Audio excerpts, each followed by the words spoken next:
Men against boys, not even a competition. We look like a team that can win championships, trophies. Chelsea looks like a team that spent over $1 billion on a bunch of people who have no idea how to play football. Welcome back to American LFC.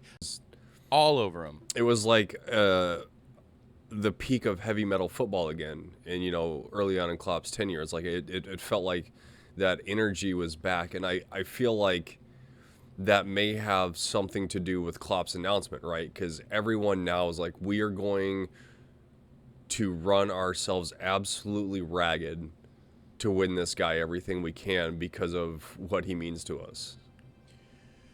Yeah, I think that is definitely what's happening.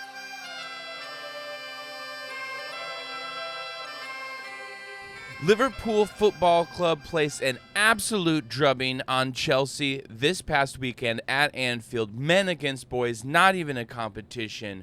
We look like a team that can win championships, trophies. Chelsea looks like a team that spent over $1 billion on a bunch of people who have no idea how to play football. Welcome back to American LFC. I'm Nate. I'm talking to my brother Eli. Eli, how are we feeling? Great. I'm feeling great. How are you? Hey, not bad. 3 points on the board, 5 points, top of the league. Cannot complain. Yeah.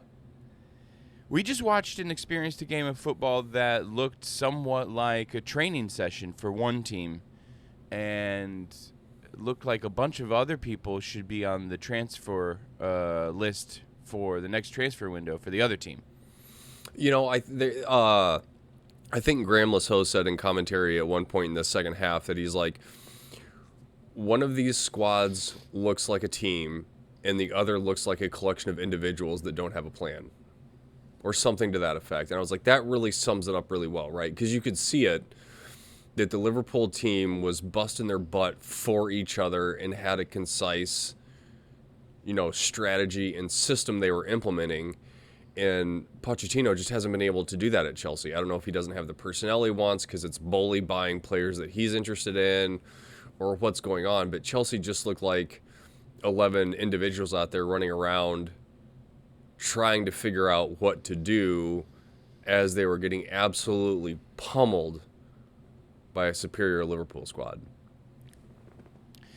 Yeah, I think that's pretty apt. It's interesting because this conversation or the review of this game is actually going to talk quite a lot about what Liverpool did great, but also like what Chelsea did poorly, which was just about everything. It's interesting because it's like we start this game with Konate and Connor Bradley on the right side. Connor Bradley, academy product. He's like 20. Yep. He had his first Premier League debut last week. Start, I think. His first Premier League start. Yeah. Sorry, start last week. Konate is also pretty young, 23, 24. I think he's been here for a season or two. But I think there's an argument as to whether if Matip was healthy, whether or not he's actually our second or third choice center back behind Virgil van Dijk. And Curtis Jones in the midfield, right, who is also an academy product and still pretty young. I mean, he's been with the first team for a long time. It feels like a very long time. But he is still very young in his progression as a professional footballer. And I just think it's really interesting because Szoboszlai back for his first game after injury, it was like sharks hunting chum the second that we lost the ball. I know, it was great. It was all over him. It was like the peak of heavy metal football again. And, early on in Klopp's tenure, it's like it felt like that energy was back. And I feel like that may have something to do with Klopp's announcement, right? Because everyone now is like, we are going to run ourselves absolutely ragged to win this guy everything we can because of what he means to us. Yeah, I think that is definitely what's happening. You know what I mean? It seems like it's interesting because we're at a position in the season where a lot of our first teamers are starting to come back from injury after the first initial push of the season, right? Like December is a very difficult run-in, and people pick up knocks, they pick up small muscle injuries, like that just happens, right? So Andy Robertson dislocates his shoulder and requires surgery on international duty. Just the normal stuff. Yeah. And so all those players are starting to come back, but we've just had 4, 5, 6 weeks of a team that was in a groove, that was finding itself in a groove and starting to shift into the next gear with arguably what we would describe at the beginning of the season as squad players and academy players, right? And it feels like with those players pushing the team forward and doing so well, I think it's causing us to raise a level even with our starting lineup when they're coming in, right? They're still like when Robbo come in, they're still sort of needing to find their feet a little bit, but like Connor Bradley had a man of the match performance. Again, not the second not one in a Trent row. Alexander-Arnold. Yeah, exactly. So it's just a great place to be in, and I do agree with you that I think a lot of it is because of the Klopp announcement. Yeah, I do want to talk about Connor Bradley for a minute because I saw a comment online that said, his goal is a good finish for a striker. But for a 20-year-old right back, that's absolute just almost world-class stuff. Did you see he did an interview, obviously did a post-interview with Szoboszlai after the game for Sky or BT or somebody that I saw online, where he just said, where he was just like, I was just running and there was space and I was just like, I'll just hit it as hard as I can. Yeah. And then he was like, and then it ended up in the back of the net. So I was like, great. Yeah. So yeah, it was an incredible finish, And that, and then the assist for Szoboszlai's goal. I mean, what a ball. I mean, this kid. I saw Klopp said in his post-match that Connor Bradley was the right back signing everybody had been talking about. Yeah. Yeah, just like he was saying that Jarrell Kwanzaa is the center back signing that everybody's talking about. Like he feels that way too. Is like that's why they didn't sign people. And we were all freaked out. It was like, oh, we're too short. And he was like, yeah, I've been watching these kids for 8 years now. They're ready. Yeah. And boy, was he right. Yeah, I'm absolutely over the moon about Connor Bradley. It's like, because I think I texted you when the lineups came out, and I was like, is this well earned by Bradley or is this harsh on Trent? And it obviously, as the game unfolded, it once again proved what you said, that it was very well earned by Connor Bradley. Yeah, and look, Trent's coming off of injury, and he's got to get back into the pace and the rhythm of playing games every 2 days, every 3 days. And the fact that we have Connor Bradley, honestly, I think there's an argument that we're playing better with Connor Bradley and with Joe Gomez as left back than when we are playing with Trent and Robbo. And the reason why I would say that is because it gives us such defensive solidity, because Connor Bradley is just an old school right back, right? He is like Robertson on the right, right? Yeah. And so when you have that, and then a center back is the person who's doing the inverted left back position. Joe Gomez goes into the center to play a double pivot with McAllister in possession. I think Joe is could be our fastest, if not second fastest player, right? Yeah. So he's defensive minded, he's incredibly fast, and he's playing from midfield and then dropping into defense. I think that we have just more defensive solidity personally, right? Yeah, I agree, and I think that's good because it takes some of the defensive pressure off of McAllister.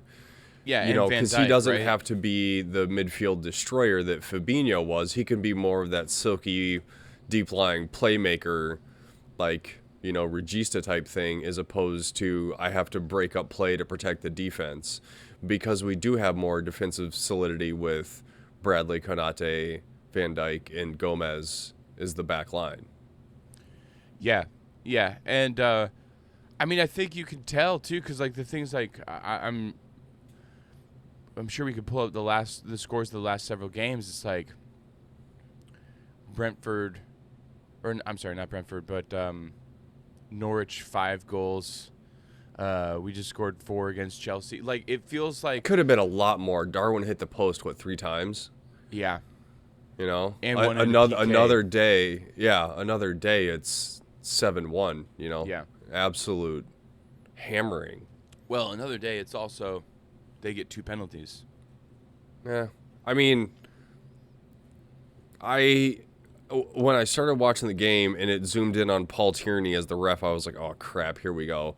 But honestly, I thought that was the best he had done for one of our games, like since it kind of came to our attention that he was a little wishy-washy on. I wonder if he read the article and was like, oh, Yeah, I guess I better yeah, shape it up. They're starting to catch on. yeah, right.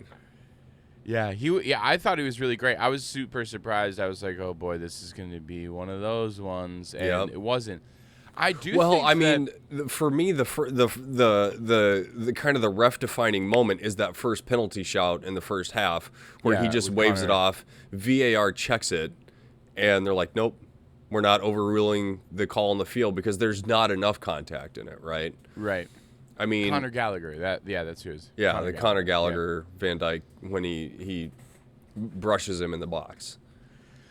Yeah, it's interesting because it's like I feel like if that happened to us, we would feel somewhat hard done by, but still, I think it would have been really soft. I think it could have been given either way in like the way, and I think that's the problem with VAR is that there isn't consistency. Like we always keep coming back to the fact that they say it's like if it isn't clear and obvious, they won't overturn it. But the thing is like, but that allows for gray areas and inconsistency in the game. Yeah. Which is like. What's clear and obvious to one VAR ref is not clear and obvious to another one, you know? So it's like, it's more, what is it, subjective than an objective, you know, policy, right? But again, it's hard to like create a hard and fast rule that dictates how all that works when it's the human element of different people doing different things, right? Because how do you define something across the board as clear cut as quote unquote clear and obvious error? Well, that's the thing that I think is the issue is that it's the way that the structure of VAR is set up is it's a comparison to the on-field call instead of just asking the question, was that a foul? Right, and I think that's one thing they could, I mean, I sent you a screenshot that starting next season, VAR will have to excuse me, explain to fans what the decisions are in the stadium in real time. But I think also getting rid of that, the policy of clear and obvious would help a lot too, right? Because then it's like, okay, we're gonna say, yeah, that was a foul. It may not have been a clear and obvious error by the center ref, but it is a foul. And we need to take action on it. And I think that would be better for the game if you wanted to use VAR correctly. And Yeah, also, agreed. because I think what it comes down to is like, if VAR has to step in, then it becomes you immediately call the center ref over to the little TV screen. They watch it, talk about it, and then the decision is announced to the stadium in real time, and then you go again. Yeah, I mean, I think that's the correct way of implementing VAR, but man, it's just turning into American football, and it's so incredibly boring. Yeah. Like when we were watching this past week, when we watched us play. Who did we play in the FA Cup draw when Middlesbrough played Chelsea? Fulham. Right. League We played Cup. Fulham. Yeah, sorry. Wow, I'm all over the place. It's been a long season already. Yeah. Okay. So those games didn't have VAR and they were incredible. Yeah. And you know what happened? I think that there was a moment where they miscalled an offsides for us, like we would have been through, and they called it offsides, and then they showed the replay immediately afterwards, and I was like, that dude was onside. But you know what? We didn't talk about it in our podcast. We didn't complain about it. Yeah. You know why? Because it's built in the understanding with human error, and it's so quick, and the game restarts, and there's another chance, and there's another chance, and it's just them stopping everything and building up all this thing on this one call that makes everything. It makes the momentum change, makes the energy of both teams, the stadium, the way people feel about the game. It all changes because it's all bringing everything. It's bringing the whole train to stop at a station, and then you got to start it back up again. Whereas when there was a mistake in the League Cup, we didn't even talk about it. Yeah. It's like, well, something to think about. Anyway, we have gone long probably here. We're getting close to time. We're getting close to time here about talking about the game, and we haven't actually talked about the game for the most part. Jota, incredible. That was an incredible goal. Got a little bit of fortune with the ball bouncing up off of his chest. Just walked straight through Thiago Silva and whoever their other center back is. And fires it away. That was also a Connor Bradley assist, by the way, which was incredible. Was it really? I didn't even realize he got 2 assists and a goal. He got 2 assists and a goal. What a kid. I do want to say it was good to see Robertson back out there making his runs down the left, right? Because it does open up a different dynamic to the game because he put a few good balls in. So that was good to see again, too. Not saying he has to, at this point, he needs to be the starter for every game, but it does bring a good, different dimension to the game if you need to at some point. No, agreed. I actually think that worked really well as a wild card for us in the structure of the game because Joe Gomez is not making those runs. Right. Right? Joe Gomez is like tucking into the midfield and helping support, right? So I think that by virtue of when Robertson did come on and Van Dijk and Trent were able to see that he was gaining a lot of space out wide, like just send a diagonal ball into the channel and let him run after it, we got a lot of love that way because for the first 60, 65 minutes of the game, that run wasn't happening. Yeah. If it starts from minute 0, then I think that they're aware of it and they build into the game that way. Right. Right? And then the thing is that he should come short and tuck in like Joe was, and you'd find space. I think it's just the thing is like we have so many tools. It's incredible. Yeah, that's where we're at right now. We have so many tools. Anybody else you want to recognize quick before we sign off for this episode? Just yeah, man. I don't know. I think it was just the whole team played really well. Alexa McAllister. Yeah. It does. I know why he gave Darwin Núñez the PK, but it does bum me out that he didn't take it because he would have slotted home. It would have been 3-0 going into halftime, totally demoralizing. But man, he's just really good. He's really good. Yeah. He's really adapted to that role. I mean, I saw something last night looking on the socials that they're like, this dude is a 35 million pound World Cup winner. And it seems to have proven to be such a great piece of business to bring him in at the price we did and how he's been able to help influence the single season midfield rebuild. Yeah, I mean, don't forget that Enzo Fernandez, also a World Cup winner, like a year younger than McAllister or whatever. They played the midfield together for Argentina to win a World Cup, right? So I wouldn't say Enzo was covered in glory yesterday. No, absolutely not. In the game yesterday. I think it's because, look, the truth is it didn't even take me to be like a genius scout or a person to be able to watch and understand breaking down games and statistics just by watching Argentina in the World Cup, that McAllister is the guy who allows Messi to do what Messi does. Mm-hmm. You have to have somebody in the midfield making up the ground and the space where Messi isn't, right? Because he's not going to play defense. Right. But McAllister does. Yeah. Right? So it's not Enzo. Enzo does help with the energy, but like just watch the national team play and you're like, oh yeah, McAllister is the reason that Messi could do all of the stuff that he did to win the World Cup. So yeah, we got the good part of the you know what I mean? We got the workhorse of that part of the team, of a World Cup winning team. So, Yeah, I think he's great. It is an incredible piece of business. Long may it continue. Yeah. All right. Like, subscribe, leave us any comments. Tell us what we Do got all the wrong. stuff. Tell us what we got right. Yeah, tell let us know. if the Conor Gallagher foul was a PK in the first 5 minutes, or if Paul Tierney was. Is Paul Tierney a secret Liverpool fan? Let us know in the comments below. Yeah. All right. Thanks. Yeah. All right. Cheers.